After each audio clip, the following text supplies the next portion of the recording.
hawak ng mga training. Yun na lang, last na training na baka namin.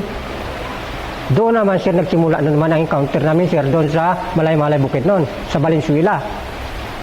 Yung sabi, Valencia pala sir, yung sabi nila sa Barangay Paitan na yun, doon sa may kawa-kawa doon na pataas, pinasok namin yan sa taas. Ano pa noon, SRTC?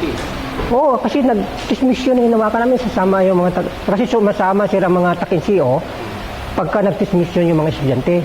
Doon sir nag-request ang taga-roon kasi nawalop yun sir ang isang kumpanya ng batalyon doon. Request kami dito. So, doon naman sir na inkwentro, pagkatapos sir, namatyan kami doon na isa, na estudyante.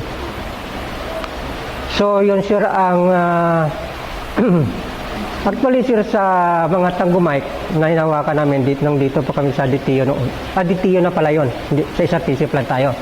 Yun sir sa SRTC, yun sir ang isa na nasamahan ko na talagang pukpukan ng usurin. Kasi inakyat namin sir ang bundok dahil hindi daw sir maakyat yan kahit sino dyan ng mga sundalo doon. Inakyat namin sir gabi. Madaling araw kami nakaabot sa taas. Pasok namin sir kasi estudyante talaga may ingat. So doon nag-encounter na naman kami sir doon, yung mga estudyante. Kung kilala mo sir si, ewan ko sir kung anong rank ko niyan, si Lieutenant Dumling pa noon sir. Dumling. Dumling.